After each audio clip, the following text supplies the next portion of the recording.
Welcome engineers, आप सभी का स्वागत है मेरे YouTube channel VIP advance tech में। तो यार देखो, मैं आप लोग को बता देता हूँ कि हम लोग जो डिस्कस कर रहे हैं वो सर्वेइंग अपना डिस्कस कर रहे हैं। और सर्वेइंग में भी देखो यार, ऐसा हमें कभी कभी पढ़ने को मिलता है जब हमारे पास सब्जेक्ट वाइज, फिर सब्जेक्ट वाइज में भी हम चैप्टर वाइज एमसीक्यू लगा रहे हों, ठीक है। और वो भी एमसीक्यू इतने सारे एक्स्ट्रा फैक्ट के साथ लगा रहे हों। तो ऐसा हमको कभी कभी देखने को मिलता है। और ये सीरीज़ में आप लोग को सच में बता रहा हूँ, चाहे आपका कोई भी स्टेट जेई का एग्ज़ाम हो, एई का एग्ज़ाम हो, एसएससी का हो, यानी कि कोई भी एग्ज़ाम हो, उसके लिए ये आप लोग की सीरीज़ बहुत ज़्यादा इंपॉर्टेंट है। अगर आप इसको कर लेते हो तो आप लोग का कॉन्फिडेंस लेवल कुछ अप ही हो जाएगा, ठीक है ना। तो चलिए देखिए, आज का हमारा चैप्टर नंबर 2 रहेगा, जिसमें हम लोग बात करेंगे लीनियर मेजरमेंट्स की। जो हमारा लीनियर मेजरमेंट होता है, इससे पहले लेक्चर में हमने सर्वे के बारे में बेसिक देखा था। सॉरी, बेसिक्स हमने कुछ डिस्कस कर रहे थे अपने। सर्वेइंग क्या होता है, कितने तरीके का होता है, किन किन फैक्टर के ऊपर सर्वेइंग डिपेंड करता है, वो सारी चीज़ें हमने देखी थी। आज के लेक्चर में हम देखेंगे लीनियर, कैसे हमारा लीनियर मेजरमेंट होता है। उसके बाद हम लीनियर के बाद देखेंगे अपना एंगुलर मेजरमेंट, सही है कि नहीं। एंगुलर के बाद हम देखेंगे एलिवेशन मेजरमेंट। ये सारी चीज़ें हम 1 बाय 1 चैप्टर वाइज डिस्कस करेंगे। तो अपना सबसे पहला हम देख लेते हैं आज का क्वेश्चन, जो कि है हमारा क्वेश्चन नंबर 1। इसमें बोल रहा है कि in invar tape is made up of an alloy. देखिए, जो आपके टेप होते हैं कई तरीके के होते हैं, उनमें से एक टाइप है आप लोग का इनवार टेप। तो जो इनवार टेप होता है आप लोग का, ये एक एलोय होता है। तो ये हमको बताना है, ये जो एलोय होता है वो किस किस से मिल करके बना होता है। कॉपर स्टील से, ब्रास निकल से, ब्रास स्टील से, या निकल स्टील से। इसका सही आंसर हम लोग को बताना है। बिल्कुल, देखिए इसका सही आंसर जो हो जाएगा ऑप्शन नंबर डी बिल्कुल सही आंसर हो जाएगा। अगर हम बात करें आप लोग का जो इनवार टेप होता है, इसमें हमारा निकल और स्टील प्रेजेंट होता है। बात करें निकल और स्टील कितना प्रेजेंट होता है, तो आप लोग देख लीजिए कि जो आप लोग का इसमें बात करें निकल की, तो लगभग 36% तक आप लोग का क्या प्रेजेंट होता है, निकल प्रेजेंट होता है। और बाकी का जो आप लोग का प्रेजेंट होता है वो क्या होता है, स्टील आप लोग का प्रेजेंट होता है। और भी इससे रिलेटेड हम फैक्ट देख लेते हैं अपने।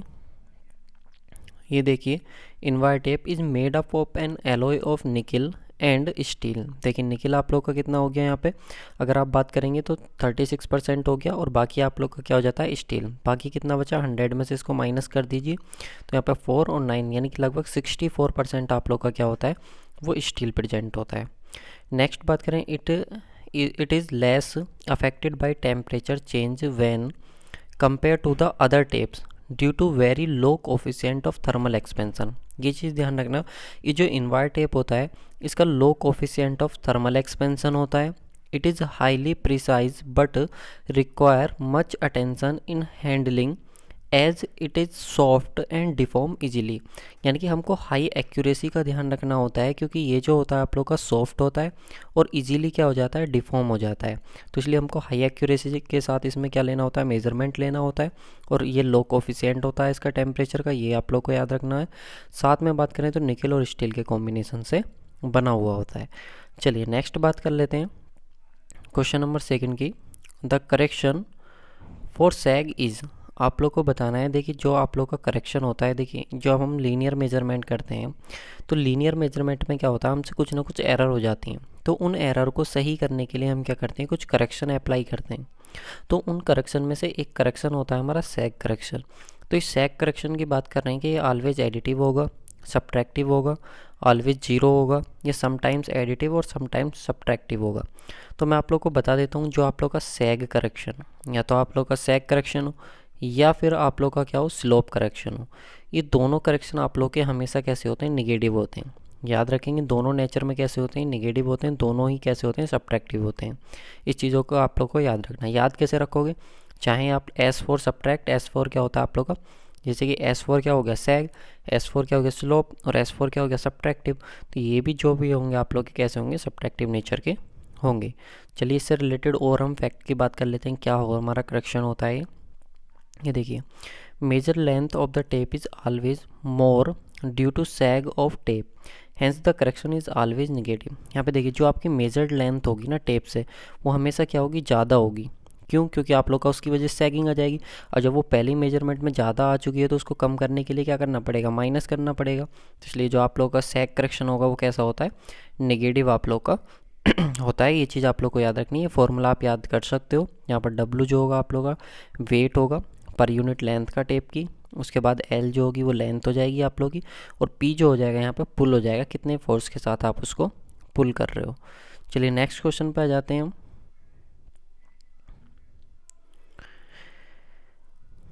ये देखिए कुछ इस तरीके से आप लोग का ये करेक्शन होता है, यहाँ पे आप लोग इसको देख सकते हो। चलिए नेक्स्ट हम बात कर लेते हैं अपना क्वेश्चन की। Question number third, question number third आप लोगों से बोल रहा है the construction of an optical square is based on the principle of. देखिए आप लोग का होता क्या है कि जो हमारा एंगल मेजरमेंट के लिए यूज़ करा जाता है, क्योंकि एंगल मेजरमेंट का मतलब होता है कि जब हमको ऑफसेट रखना होता है तो उस ऑफसेट के लिए क्या होता है, कुछ हमारे इक्विपमेंट हमको यूज करने होते हैं।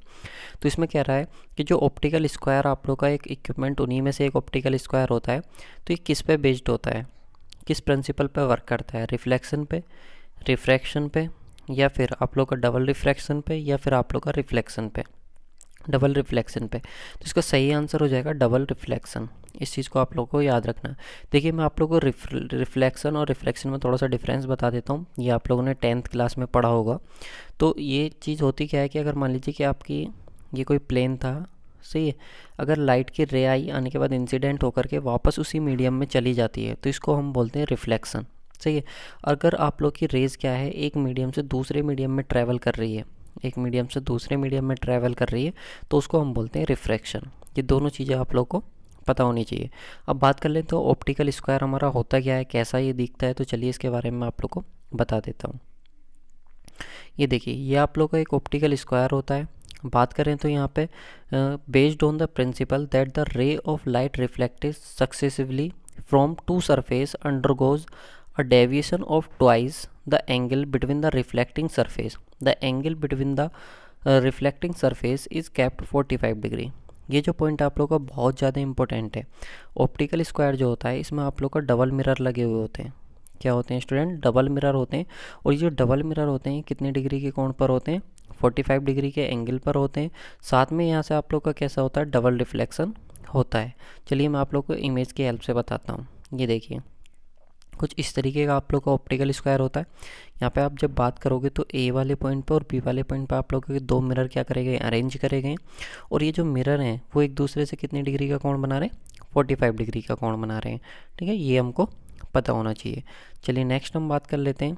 ये देख लीजिए the optical square is more convenient and more accurate then a cross staff. जो आप लोग का क्रॉस स्टाफ होता है ये भी आप लोग का क्या होता है, ऑफसेट।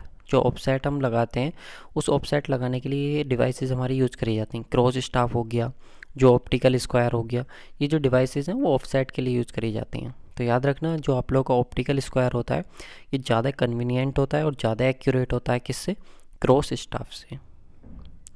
चलिए नेक्स्ट आ जाते हैं। यहाँ पे प्रिज्म स्क्वायर दिया हुआ, तो प्रिज्म स्क्वायर का भी कुछ इसी तरीके से आप लोग का होता है। ये प्रिज्म स्क्वायर से रिलेटेड आप लोग देखना चाहें तो इसको भी देख लेना। इसमें 45 डिग्री के एंगल पर आप लोग के अरेंज करे जाते हैं। नेक्स्ट क्वेश्चन आ जाता है हमारा क्वेश्चन नंबर 4। यहाँ पे देखिए the limiting length of an offset does not depend upon. देखिए जो लिमिटिंग लेंथ होती है ऑफसेट की, जिसको आप कैलकुलेट करते हो, वो जो आप लोग की लेंथ होती है वो किन किन फैक्टर पर आप लोग की डिपेंड करती है और किन फैक्टर पर डिपेंड नहीं करती है। इस क्वेश्चन में हम उसके बारे में बात करेंगे। तो यहाँ पे देखिए ऑफसेट, सबसे पहले ऑफसेट समझ लीजिए। देखिए होता क्या कि अगर मान लीजिए कि आप सर्वे इस डायरेक्शन में कर रहे थे, अब मान लीजिए कि आप लोग को यहाँ पे कोई आप लोग का कोई ऑब्जेक्ट आ गया, इस तरीके से कोई ट्री वगैरह आ गया और आपको उसको लोकेट करना था, तो उसके लिए आप लोग को ऑफसेट लेना होगा। तो ये जो ऑफसेट आप लेते हो जो 90 डिग्री के हो सकता है, देखो ऐसा कोई कंफर्म नहीं कि 90 डिग्री पर ही होगा। अगर 90 डिग्री पर होगा तो उसको हम बोल देंगे परपेंडिकुलर ऑफसेट। बाकी आप लोगों का थीटा की वैल्यू कुछ भी हो सकती है, तो जो और थीटा किसी एंगल पर होगा तो उसको हम बोल देंगे ओब्लिक। उसको हम क्या बोल देंगे, ओब्लिक ऑफसेट हम उसको बोल देंगे। तो ये हमको पता होना चाहिए। तो इस तरीके से हम ऑफसेट लेते हैं। अभी किस किस पे डिपेंड करता है, एक्यूरेसी ऑफ द वर्क इसके ऊपर डिपेंड करता है। यहाँ से क्वेश्चन में हमसे पूछा डज नॉट डिपेंड, इस चीज़ का ध्यान रखना। तो इसके ऊपर डिपेंड करता है, बिल्कुल एक्यूरेसी ऑफ वर्क के ऊपर डिपेंड करता है कि आपका कितना एक्यूरेट वर्क आप है। Method of setting out the perpendiculars, बिल्कुल किस मेथड की हेल्प से आप क्या कर रहे हो, परपेंडिकुलर अप्लाई कर रहे हो, उसके ऊपर भी डिपेंड करता है। स्केल ऑफ द प्लॉटिंग, किस स्केल का यूज़ करके आप क्या कर रहे हो, मेजरमेंट ले रहे हो, इसके ऊपर भी डिपेंड करता है। इंडेफिनिट फीचर ऑफ द सर्वेट, इसके ऊपर डिपेंड नहीं करता है। इस चीज़ को ध्यान रखना। तो इसका सही आंसर क्या हो जाएगा? ऑप्शन नंबर डी बिल्कुल सही आंसर हो जाएगा। जो आप लोग का लिमिटिंग लेंथ होती है ऑफसेट की, वो इसके ऊपर डिपेंड नहीं करती कि वो आप लोग का जो सर्वे है, जिसका आप सर्वे कर रहे हो, वहाँ के फीचर्स कैसे हैं, इसके ऊपर डिपेंड नहीं करती। चलिए और भी इससे अलग और कुछ फैक्टर बता देता हूँ। यहाँ पे देखिए, the limiting length of an offset depends upon, किस किस के ऊपर डिपेंड करती है? एक्यूरेसी के ऊपर, बिल्कुल। मेथड के ऊपर, किस मेथड से आप परपेंडिकुलर अप्लाई कर रहे हो। नेचर ऑफ ग्राउंड, कैसा ग्राउंड का नेचर है। स्केल ऑफ प्लॉटिंग, किस स्केल का यूज़ करके आप प्लॉट कर रहे हो, उसके ऊपर भी डिपेंड करती है। उससे भी ज़्यादा इंपॉर्टेंट पॉइंट है ये, the minimum distance a good draughtsman can distinguish on a paper is equal to 0.25 mm, यानी कि याद रखना 0.025 सेंटीमीटर का है, या फिर आप लोगों से 0.25 mm बोले। इतनी एक्यूरेसी आप क्या कर सकते हो? अलाउ कर सकते हो। इतनी एक्यूरेसी आप अलाउ कर सकते हो ऑफसेट लेते समय। ये आप लोग की एक तरीके से परमिसिबल एरर है इन केस ऑफ ऑफसेट, जो आप लोग को पता होना चाहिए। नेक्स्ट बात करते हैं क्वेश्चन नंबर 5 की। In a metric chain the number of link per metre can be. जो आप लोग का मैट्रिक चैन होती है, देखिए सबसे पहले मैं आप लोग को बता दूं, चैन एक डिवाइस होती है जो आप लोग की यूज़ करी जाती है लीनियर मेजरमेंट के लिए। किस लिए यूज़ करी जाती है? लीनियर मेजरमेंट के लिए यूज करी जाती है। तो आप लोग चैन पता होगा, कई तरीके की हमारी चैन होती हैं, जैसे कि इंजीनियरिंग चैन होती है, गंटर चैन होती है, रिवेन्यू चैन होती है। तो ये जो चैन्स हमारी होती हैं, उन्हीं में से एक है हमारी मैट्रिक चैन। तो ये जो मैट्रिक चैन है, इसमें हमें बताना है कि एक मीटर में, उसकी एक मीटर में कितनी लिंक्स होती हैं। लिंक्स के बारे में बताएंगे। पहले सबसे पहले आप देख लीजिए, इसका सही आंसर हो जाएगा ऑप्शन नंबर बी, बिल्कुल सही आंसर हो जाएगा। चलिए आप इसके बारे में हम बात कर लेते हैं। देखिए जो मैट्रिक चैन होती है, मैं आप लोग को बता देता हूँ, ये दो तरीके की हमारी मैट्रिक चैन होती हैं। एक तो होती है हमारी 30 मीटर की, और एक होती है हमारे पास 20 मीटर की। अब देखिए 30 मीटर वाली होती है, इसमें हमारी 150 लिंक्स होती हैं, और जो 20 मीटर वाली होती है, इसमें हमारी कितनी होती हैं? 100 लिंक्स होती हैं। ये हमको पता होना चाहिए, जो मैं बता रहा हूँ बहुत इंपॉर्टेंट है। अब समझ लीजिए कि आप लोग के पास 20 मीटर की चैन थी, सही है। अब इस 20 मीटर की चैन में आप लोग की कितनी लिंक थी? 100 लिंक थी। अब 1 मीटर में उसने पूछा है, तो कितना हो जाएगा? 100 अपॉन कितना जाएगा? 20, और 20 पंजे कितने होते हैं? 100। तो कितनी लिंक आ गई आप लोग की? 5 लिंक आ गई। तो इसका सही आंसर क्या हो जाएगा? Option number B. चलिए बाकी की चैन के बारे में मैं आप लोग को बता देता हूँ। देखिए other type of chain, engineering chain जो होती है आप लोग की, वो 100 फिट की होती है, उसमें 100 लिंक होते हैं। इसका मतलब क्या है कि एक जो लिंक होगा आप लोग का, 1 लिंक जो होगा, वो आप लोग का 1 फिट का होगा। ये आप लोग को पता होना चाहिए किस केस में? इंजीनियरिंग चैन के बारे में। गंटर चैन के बारे में बात करें तो आप लोग की 66 फिट की होती है, 66 की, और इसमें 100 लिंक्स होती हैं। नेक्स्ट बात कर लेते हैं, एक और रहेगी रिवेन्यू चैन, उससे रिलेटेड भी हम देख लेते हैं। ये देखिए नेक्स्ट है आप लोग का रिवेन्यू चैन। ये आप लोग की कितने की होती है? 33 फिट की होती है, और इसमें कितनी लिंक होती हैं? हमारी 16 लिंक होती हैं।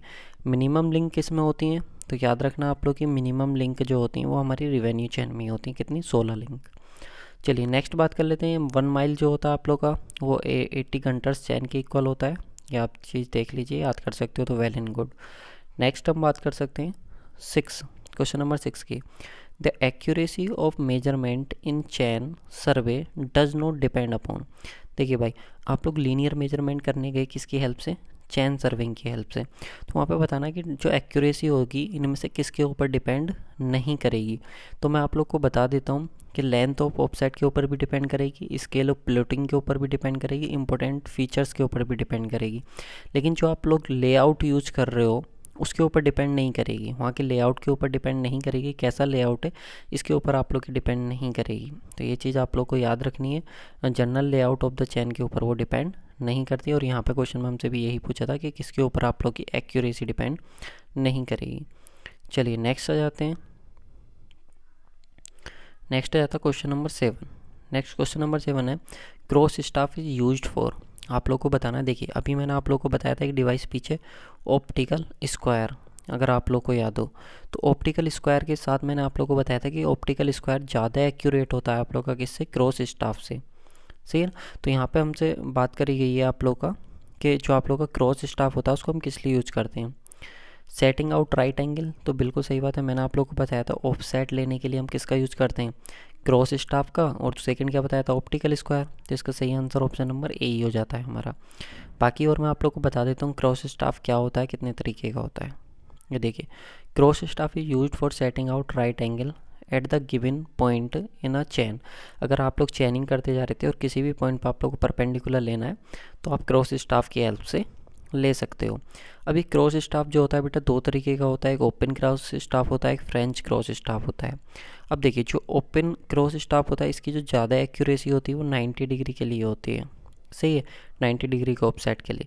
लेकिन अगर बात करूँ फ्रेंच क्रॉस स्टाफ की तो याद रखना इसकी एक्यूरेसी आप लोग 45 डिग्री से लेकर के 135 डिग्री के बीच में कोई सा भी एंगल आप मेजर कर सकते हो।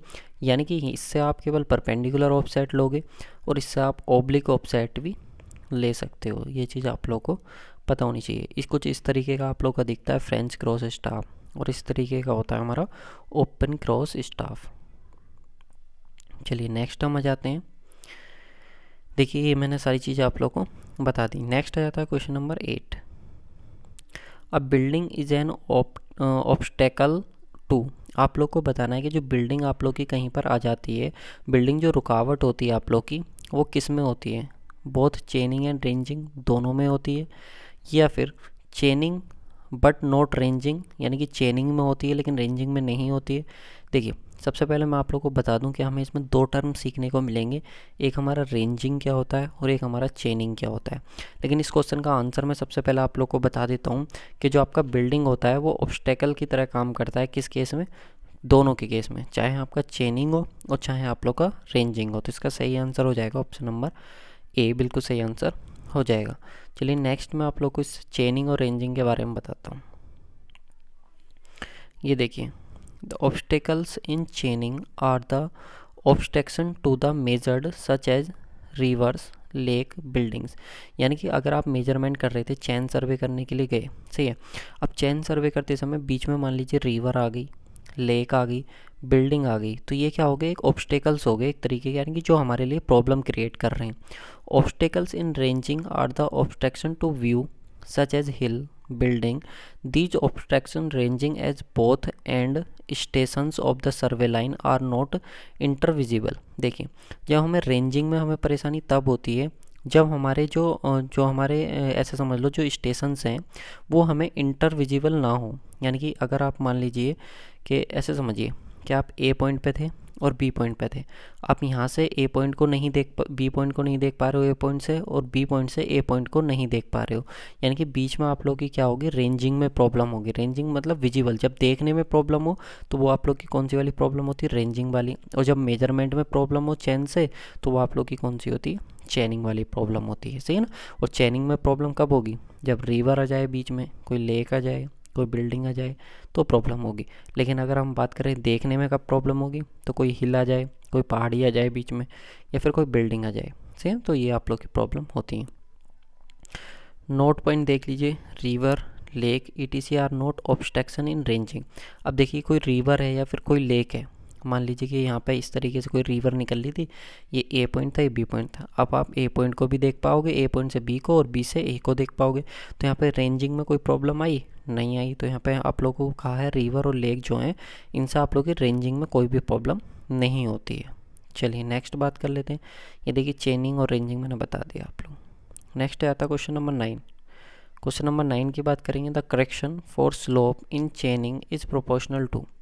देखिए अभी मैंने आप लोग को ट्रिपल एस के बारे में बताया था। यहाँ पे सैग करेक्शन, स्लोप करेक्शन सब्ट्रैक्टिव होते हैं आप लोग के, यानी कि तीनों के ये कैसे होंगे आप लोग के, मतलब स्लोप करेक्शन और सैग करेक्शन कैसे होंगे, सब्ट्रैक्टिव होंगे यानी निगेटिव होंगे।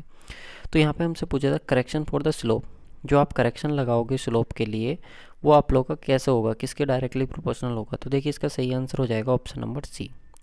अब क्वेश्चन ये बनता है कि सर जो स्लोप करेक्शन होता है इसको कैलकुलेट कैसे करते हैं। तो देखिए इसका फॉर्मूला आप लोगों ने पढ़ा होगा स्लोप करेक्शन का, जो कि होता है आप लोग का -k h² / 2l। ये आप लोगों ने पढ़ा होगा।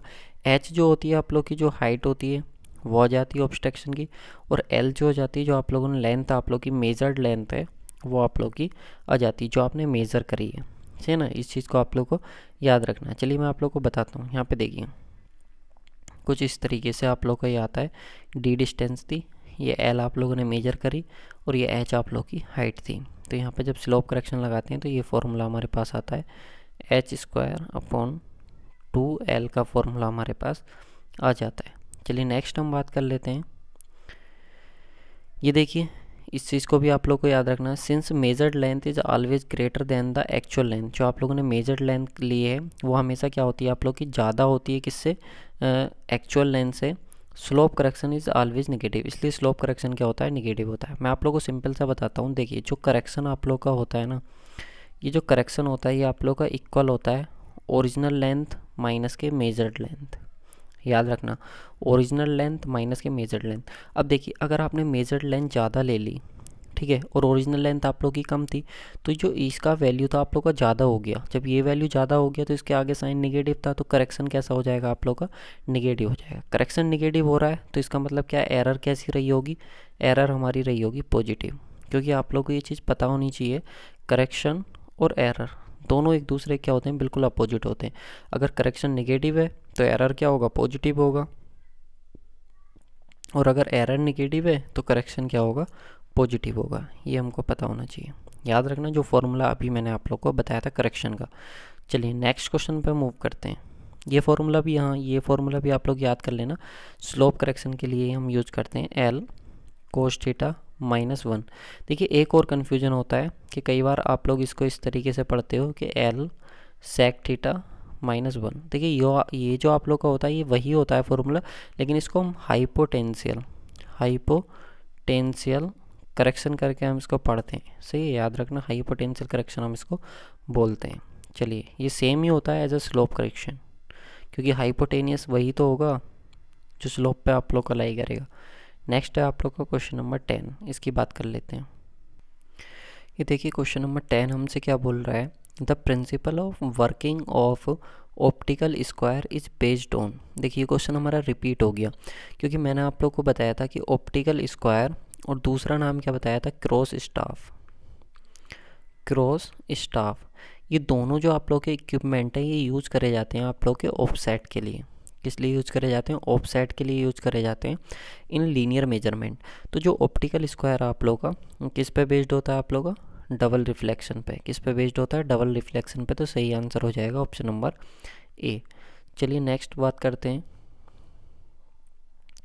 नेक्स्ट है question number 11, ranging is define as. तो मैंने अभी आप लोग को दो टर्म बताए थे, एक बताया था चेनिंग और एक बताया था रेंजिंग। तो अभी यहाँ पे रेंजिंग से रिलेटेड आप लोग को बताना है। तो देखिए रेंजिंग का मतलब होता है establishing intermediate points on a चेनिंग line. यानी कि आप अगर ए पॉइंट से बी पॉइंट तक देख पा रहे हो तो उसके बीच में आप लोगों को इंटरमीडिएट स्टेशन इस्टेब्लिश करने होते हैं। तो ये जो इंटरमीडिएट स्टेशन आप लोगों ने इस्टेब्लिश करे हैं, इसी को किसकी हेल्प से कर पाए आप, रेंजिंग की हेल्प से। तो इसी को हम क्या बोलते हैं, रेंजिंग बोलते हैं। इसका सही आंसर क्या हो जाएगा, ऑप्शन नंबर बी। चलिए नेक्स्ट पॉइंट की बात करते हैं। Question number 12, a line joining some fixed point on the main survey line is called. देखिए आप लोग का होता क्या है कि आपने एक पर्टिकुलर एरिया का आप लोगों ने सर्वे किया। तो इस पर्टिकुलर एरिया का जब आपने सर्वे करा तो उसमें क्या होते हैं, सम फिक्स्ड पॉइंट होते हैं। सम फिक्स्ड पॉइंट मान लीजिए कि आपने सर्वे करा कुछ इस तरीके से, आपने मेन स्टेशन को कनेक्ट कर दिया। और मेन स्टेशन से कनेक्ट करने के बाद यहाँ पे कुछ आप लोग का इस तरीके से ट्री जैसा कुछ आ गया। जब आपका ट्री आ गया तो यहाँ से आप लोग की एक लाइन गुजर रही थी, तो आपने इसको कनेक्ट करा। इसको शो करने के लिए आप किस लाइन का यूज़ करते हो, तो वो आप लोग की होती है टाई लाइन। टाई लाइन का काम ही ये होता है कि आप लोग का जो फील्ड है, सही है, जो फील्ड है या फिर जो आप लोग का ग्राउंड है, ठीक है, जो आप लोग का ग्राउंड है, अगर आप लोग को उसका फीचर्स को शो करना है तो उसके लिए आप किसको यूज़ करने वाले हो, टाई लाइन को यूज़ करने वाले हो। तो यहाँ पे देख लीजिए बाकी सब लाइंस के भी, अगर आप लोग को एक्यूरेसी चेक करनी है तो चेक लाइन यूज़ करोगे। बेस लाइन जो होती है आप लोग की लॉन्गेस्ट सर्वे लाइन होती है, ये आप लोग को पता होनी चाहिए। चैन लाइन जो होती है आप लोग की जो मेन स्टेशन को कनेक्ट करती है, वो आप लोग की क्या होती है, चैन लाइन होती है। नेक्स्ट हम बात कर लेते हैं। ये देखिए कुछ इस तरीके से इन्होंने ग्राफ भी शो कर रखा है। इसको अगर आप देखना चाह रहे हो तो यहाँ पे देख सकते हो कि A B C D ये आप लोग के कौन कौन से मेन स्टेशन है, क्या यहाँ पे रोड है आप लोग का, एक रोड ये है, सारी चीज़ें इन्होंने यहाँ पे दिखा रखी। नेक्स्ट हम बात करेंगे क्वेश्चन नंबर 13 की। ऑफसेट आर जो आप लोग का ऑफसेट होता है वो क्या होता है। तो मैंने अभी आप लोग को ऑफसेट से रिलेटेड बताया था, ये आप लोग की कैसी होती है, परपेंडिकुलर होता है 90 डिग्री पे। तो जो आप लोगों ने ऑफसेट लिया 90 डिग्री पे, ये कैसा होता है, लेटरली होता है। तो हम इसको बोल सकते हैं lateral measurement from the chain, यानी कि जिस डायरेक्शन में आप चेन से चेनिंग कर रहे हो, मान लो ए से बी के बीच आप चेनिंग कर रहे हो, तो इसके परपेंडिकुलर किसी भी डायरेक्शन में जो आप लोगे उसको हम क्या बोलेंगे, ऑफसेट बोलेंगे। सही है कि नहीं। चलिए नेक्स्ट हम बात कर लेते हैं क्वेश्चन नंबर 14 की, करेक्शन फॉर सैग। तो अभी मैंने आप लोगों को बताया था करेक्शन फॉर सैग और कैसा होता है, निगेटिव होता है। करेक्शन फॉर सैग और स्लोप कैसा होता है, हमेशा कैसा, निगेटिव होता है। तो सही आंसर क्या हो जाएगा, ऑप्शन नंबर सी आप लोग का हो जाएगा। ये आप फॉर्मूला भी देख सकते हो अगर आप याद करना चाह रहे हो तो। करेक्शन फॉर जो स्लोप है आप लोग का वो पूछ सकता है, तो W square L cube upon 24 P cube, और ये कैसा होता है, निगेटिव होता है। तो ये आप लोग याद रख सकते हो स्लोप करेक्शन को। चलिए नेक्स्ट क्वेश्चन पे हम मूव करते हैं। नेक्स्ट क्वेश्चन है हमारा क्वेश्चन नंबर 15 होगा, 14 हमने कर लिया। ये देखिए next question, question number 15, the correction to be applied for each 30 metre chain for a line measured along a slope of theta. यानी कि आप लोगों ने कुछ इस तरीके का ग्राउंड का टेरेन था आप लोगों का स्लोप वाला, जो एंगल कितना बना रहा था, थीटा। तो आप लोगों ने स्लोप के अलोंग क्या था, 30 मीटर मेजर करा। कितना मेजर करा, 30 मीटर एक लाइन को आप लोगों ने मेजर करा, 30 मीटर का स्लोप आप लोगों ने मेजर करा। तो आप लोग को बताना है कि क्या करेक्शन आप उसमें अप्लाई करोगे। तो बिल्कुल करेक्शन का फॉर्मूला हमारा कितना होता है, एल 1 माइनस के कोस थीटा। तो हमने एल जो मेजर करा वो कितना करा, 30 करा, तो 1 माइनस के कितना आ जाएगा, कोस थीटा। तो इसका सही आंसर क्या हो जाएगा, ऑप्शन नंबर ए बिल्कुल सही आंसर हो जाएगा। चलिए नेक्स्ट हम बात करते हैं क्वेश्चन नंबर 16 की, when 2 points of surveying are mutually invisible the following method of ranging is adopted. एक बात बताइए, आप लोग के इनविजिबल हैं, यानी कि आप उनको नहीं देख सकते। जब आप उनको नहीं देख सकते 2 पॉइंट्स को, ए पॉइंट से बी पॉइंट को और बी पॉइंट से ए पॉइंट को आप नहीं देख सकते, तो उस केस में आप लोग किस तरीके की रेंजिंग करोगे, आप बताइए। तो इसका सही आंसर ऑप्शन नंबर सी का क्या हो जाएगा, इनडायरेक्ट रेंजिंग हो जाएगा। कैसा हो जाएगा, इनडायरेक्ट रेंजिंग। आप कहोगे सर ये क्या होती है, तो देखिए मैं आप लोगों को बता देता हूँ कि जो रेंजिंग वर्ड है ये 2 तरीके का होता है आप लोग का। एक तो होता है डायरेक्ट रेंजिंग और एक होता है इनडायरेक्ट रेंजिंग। डायरेक्ट रेंजिंग हम कब करते हैं, जब हम डायरेक्ट क्या करें, एक स्टेशन से बाकी दूसरे स्टेशन को हम देख सकते हैं, तो उस केस में हम डायरेक्ट रेंजिंग करते हैं। और जब हमारे पास एक स्टेशन से दूसरा स्टेशन विजिबल नहीं होता है, तो उस केस में हम इनडायरेक्ट रेंजिंग करते हैं। ये हमको पता होना चाहिए। ये देखिए यहाँ पे यही चीज़ें लिखी हुई हैं, डायरेक्ट रेंजिंग और इनडायरेक्ट रेंजिंग। सही है कि नहीं। नेक्स्ट क्वेश्चन है क्वेश्चन नंबर 17, इसके बारे में देख लेते हैं, the distance between 2 brass rings in a surveyor chain. देखिए जो आप लोग की सर्वेयर चैन होती है, अब क्वेश्चन ये बनता है सर सर्वेयर चैन क्या होती है। आपने तो हमें केवल क्या बताया कि मैट्रिक चैन बताया, आपने हमें गंटर चैन बताया, आपने हमें इंजीनियरिंग चैन बताया, आपने हमें रिवेन्यू चैन बताया। सर्वेयर चैन के बारे में तो आपने नहीं बताया। तो देखो भाई, जो सर्वेयर चैन होती है ना आप लोग की, इसी को हम बोलते हैं मैट्रिक चैन। सबसे पहली चीज़ तो इसी को हम क्या बोलते हैं, मैट्रिक चैन बोलते हैं। अब ये मैट्रिक चैन आप लोग की मैंने बताई थी 2 तरीके की होती है, एक होती है आप लोग की 20 मीटर की और एक होती है आप लोग की 30 मीटर की। और ये भी बताया था कि 20 मीटर की जो होती है इसमें आप लोग की कितनी लिंक होती हैं, इसमें आप लोग की 100 लिंक होती हैं, और जो 30 मीटर की होती है इसमें आप लोग की 150 लिंक होती हैं। देखिए रिवीजन बहुत ज़रूरी होता है, तो बाकी पीछे का भी क्या करते रहेंगे, हम रिवाइज करते रहेंगे अपना। तो इसमें हमें बताना 2 ब्रास रिंग के बीच की जो डिस्टेंस होती है वो कितनी होती है। तो इसका सही आंसर हो जाएगा ऑप्शन नंबर डी, 1 मीटर। कितनी होती, 1 मीटर। देखो फैक्चुअल क्वेश्चन है, फैक्ट बेस्ड क्वेश्चन है, डायरेक्ट हमको पता होना चाहिए, याद करना पड़ेगा आप लोग को। मैं आप लोग को इमेज की हेल्प से बता दूंगा। सही है। ये देखिए कुछ इस तरीके की आप लोग की ब्रास रिंग्स होती हैं, ये आप लोग की 1 मीटर पे लगाई जाती हैं। इस तरीके की जो होती हैं वो 2 मीटर पे। ये जो 3 कट वाली होती हैं 3 मीटर पे, 4 कट वाली 4 मीटर पर, और पूरी जो गोल होती है वो कितने पे, 5 मीटर पे। कुछ इस तरीके से आप लोग की लगाई जाती हैं। देखिए 2 कट है ना इसमें इस तरीके से, तो ये आप लोग की 2 मीटर से 8 मीटर के बीच लगाई जाती है। और इससे रिलेटेड आप कुछ फैक्ट देखना चाह रहे हैं तो वो देख सकते हैं। नेक्स्ट बात करते हैं क्वेश्चन नंबर 18 की, survey line provided to verify the accuracy of framework is known as. देखिए जब आप लोग को एक्यूरेसी चेक करनी हो, तो एक्यूरेसी चेक करने के लिए आप किसका यूज करोगे, तो मैंने आप लोग को बताया था चेक लाइन का। जब भी आप लोग को एक्यूरेसी चेक करनी हो, ठीक है, तो जब भी एक्यूरेसी चेक करनी हो तो चेक लाइन का आप वहाँ पे यूज करेंगे। नेक्स्ट आ जाता है हमारा question number 19। The total number of link provided in a Gunter chain, तो कितनी होती है आप लोग की, आप लोग को मालूम होगा गंटर चैन आप लोग का कितना होता है, 66 फिट का होता है। कितना होता है, 66 फिट का होता है। और इस 66 फिट में हम कितनी लिंक प्रोवाइड कराते हैं, तो वो हम 100 लिंक प्रोवाइड कराते हैं। इसका सही आंसर हो जाएगा ऑप्शन नंबर बी, बिल्कुल सही आंसर हो जाएगा। नेक्स्ट बात कर लेते हैं, ये देखिए रिवेन्यू चैन 33 फिट की, गंटर चैन 66 की, इंजीनियरिंग चैन 100 फिट की, मैट्रिक चैन 30 मीटर की भी और 20 मीटर की भी होती है। चलिए नेक्स्ट बात करते हैं क्वेश्चन नंबर 20 की।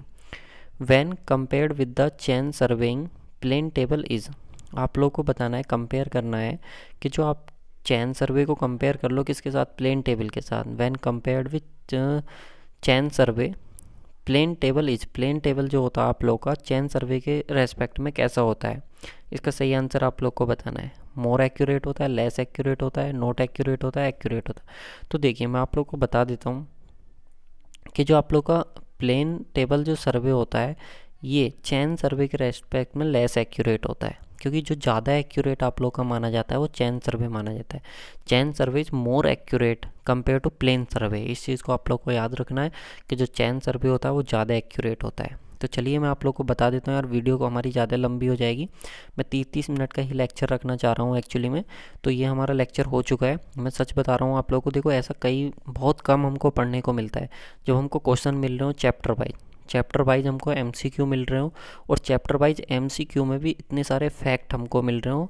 ठीक है, देखो सबसे पहले तो हम पढ़ रहे हैं अपना जो होता है सब्जेक्ट वाइज में भी चैप्टर वाइज एमसीक्यू, वो भी इतने सारे एक्स्ट्रा फैक्ट के साथ तो जल्दी से नहीं मिलते हैं यार। तो आप लोग को अगर ये सीरीज़ अच्छी लग रही है तो प्लीज़ अपने प्यारे प्यारे कमेंट करके बताओ यार। अगर आप लोग के कमेंट आएंगे, लाइक आएंगे, तभी मैं इस सीरीज़ को कंटिन्यू रख पाऊँगा, ठीक है ना। तो आप लोग का बहुत ज़्यादा सपोर्ट की ज़रूरत है, तो ज़्यादा से ज़्यादा वीडियो को लाइक और शेयर करते रहें, ठीक है। इससे आगे के क्वेश्चन जो होंगे वो नेक्स्ट वीडियो में डिस्कस करूँगा मैं।